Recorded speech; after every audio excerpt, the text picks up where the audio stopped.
हिंदी सक्तीचा निषेध करत आज महाराष्ट्र नवनिर्माण सेनेने सातारा शहरात जोरदार सह्यांची मोहीम राबवली।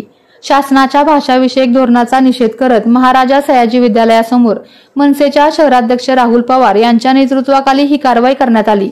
विशेष म्हणजे यावेळी भाजप आमदार नितेश राणे यांनी राज ठाकरे यांच्याविषयी केलेल्या वक्तव्यावरही मनसे आक्रमक झाले होते।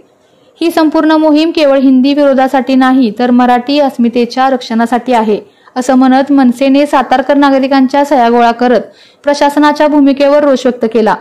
मनसेचे पदाधिकारी आणि नागरिक मोठ्या संख्येने या मोहिमेत सहभागी झाले होते।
हिंदी सक्ती करणाऱ्या सरकारचा महाराष्ट्र नवनिर्माण सेनेचा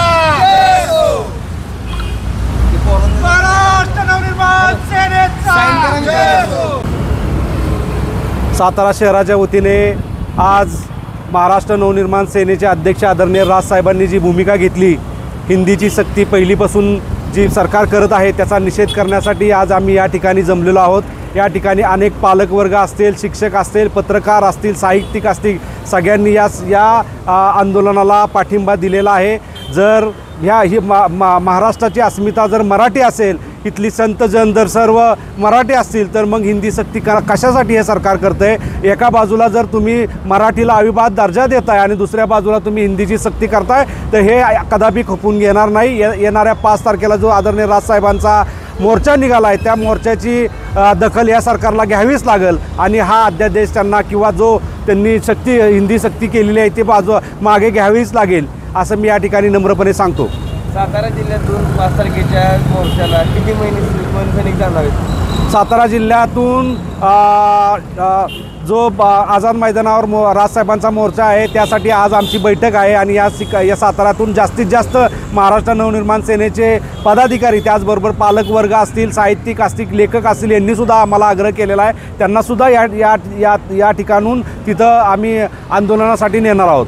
नितेश राणे यांनी या संदर्भात थोडं व्यंगात्मक पद्धतीनं म्हणजे राज ठाकरे टिंगल केल्यासारखं केलंय। अहो, नितेश राणेची लायकी काय आहे? त्या नितेश राणेला आदरणीय आमचे जे महाजन काका आहेत त्यांनी योग्य उत्तर दिलेले आहे। त्याची उंची बेडकासारखी आहे, त्याचं नाक नेपाळ्यासारखं आहे आणि त्याचं चालणं ते पेंग्विनसारखं आहे। त्यामुळं त्यानं सूर्यावर थुंकण्याचं काम करू नये, नाहीतर येणाऱ्या काळात त्याला त्याची जागा दाखवल्याशिवाय महाराष्ट्र सैनिक गप्प बस। आपल्या तालुक्यातील जिल्ह्यातील बातम्या सर्वप्रथम पाहण्यासाठी आजच सातारा न्यूजला YouTube चॅनलवर सबस्क्राईब करा, लाईक करा, शेअर करा आणि बेल आयकॉन प्रेस